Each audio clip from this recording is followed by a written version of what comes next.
स्वागत है आप सबका आपके अपने यूट्यूब चैनल भाषा की बात में।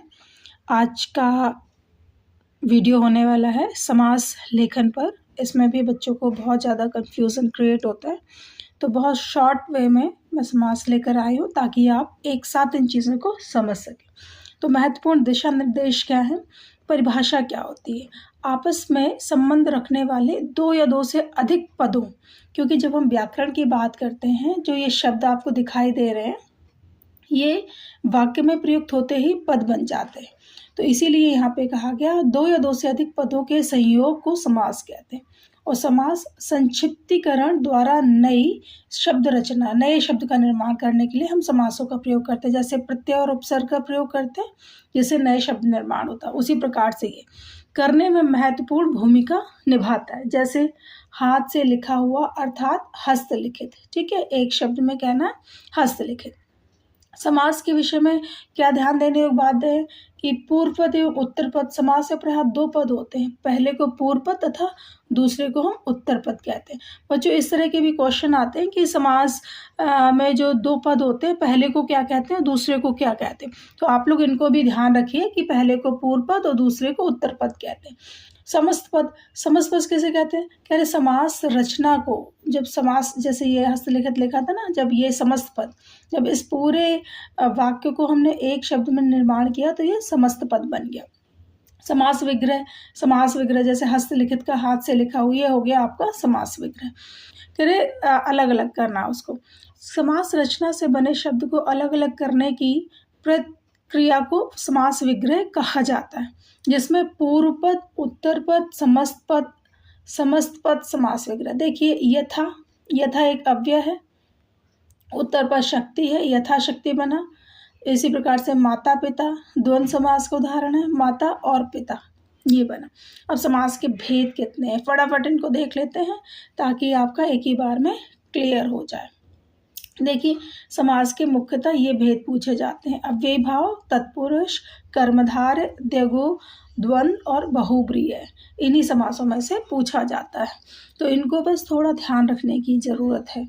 क्या है अव्ययी भाव, इसमें पूर्व पद प्रधान और अव्यय होता है। यहाँ ध्यान देगी, जैसे यथाशक्ति आपने किया था ना, पूर्व पद अव्यय। अव्यय क्यों कहा गया, क्योंकि या और था को अगर अलग कर दिया जाए तो इनका कोई पर्टिकुलर मीनिंग नहीं है, ये वर्ण बन जाते हैं ना, ये वर्ण बन जाते हैं, ठीक है, क्या कहते हैं इनको, ये वर्ण बन जाते हैं, इसलिए इनको अव्यय कहा जाता है। अव्यय की परिभाषा भी आपको समझ आ गई होगी।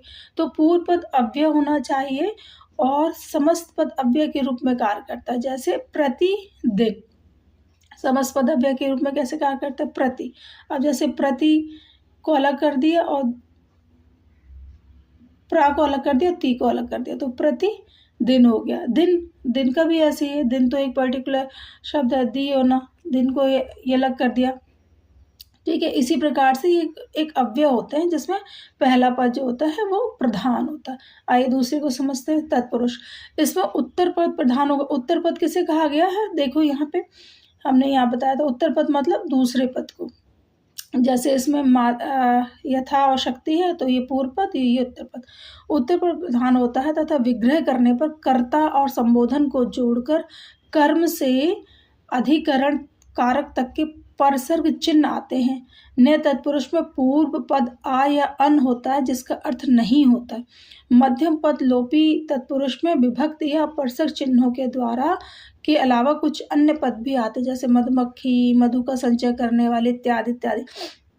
तो हमारा तत्पुरुष समास किस पे बेस्ड है, कारक चिन्हों पे। जो कारक चिन्ह है उन्हीं के नाम से तत्पुरुष समास जाना जाता है, ध्यान रखिएगा।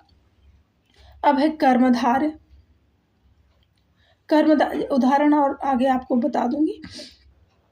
कर्मधार, इसमें दोनों पदों में विशेषण, विशेष्य तथा उपमेय उपमान का संबंध होता है। जैसे नीलकंठ है, नीला है जो कंठ, विशेषण विशेष, उपमेय उपमान क्या होता है बच्चों, देखिए विशेषण किसी भी सर्वनाम संज्ञा की विशेषता बताने वाले जो सेंटेंस होते हैं, शब्द होते हैं, उनको विशेषण कहते हैं। अब विशेषण की भी जो विशेषता बताए उसको हम विशेष्य कहते हैं। उपमेय उपमान, उपमेय मतलब किसी से मतलब कोई सिंबल रख करके उससे तुलना की जाए किसी की, उसको कहते हैं उपमा उपमा। तो विशेषण विशेष इसमें क्या है, नील कंठ, कंठ को कंठ क्या है, नील क्या है, विशेषण है, और विशेष क्या है इसमें, कंठ। कंठ की विशेषता बताइए कि वो नीला कंठ है, ठीक है। अब देखिए द्विगु समास, द्विगु समास सबसे ज़्यादा ईजी है। इसमें पहला पद संख्यावाची विशेषण होता है, जैसे चौमासा, चार मासा इत्यादि। तो जो भी डिजिट आपको लगता है बहुब्री के उदाहरण को छोड़कर वो आप द्विगु समास में लिख सकते हैं। द्वंद्व समास, इसमें दोनों पद प्रधान होते हैं, जैसे लिया था ना माता पिता, उसमें सबसे बड़ी बात है डैश आता है, ठीक, इसमें डैश आता है। फिर क्या है, बहुब्रीय समास, बहुब्री, इसमें कोई भी पद प्रधान ना होकर अन्य तीसरा पद, ठीक। अब ये क्या कह रहा है, बहुब्री कोई भी पद प्रधान नहीं होता, ना पूर्व पद ना उत्तर पद, इसमें प्रधान होता है जो अन्य पद, जो तीसरे पद का निर्माण होता है, या तीसरा पद जो निकल करके आता है। चलिए बढ़ते हैं आगे।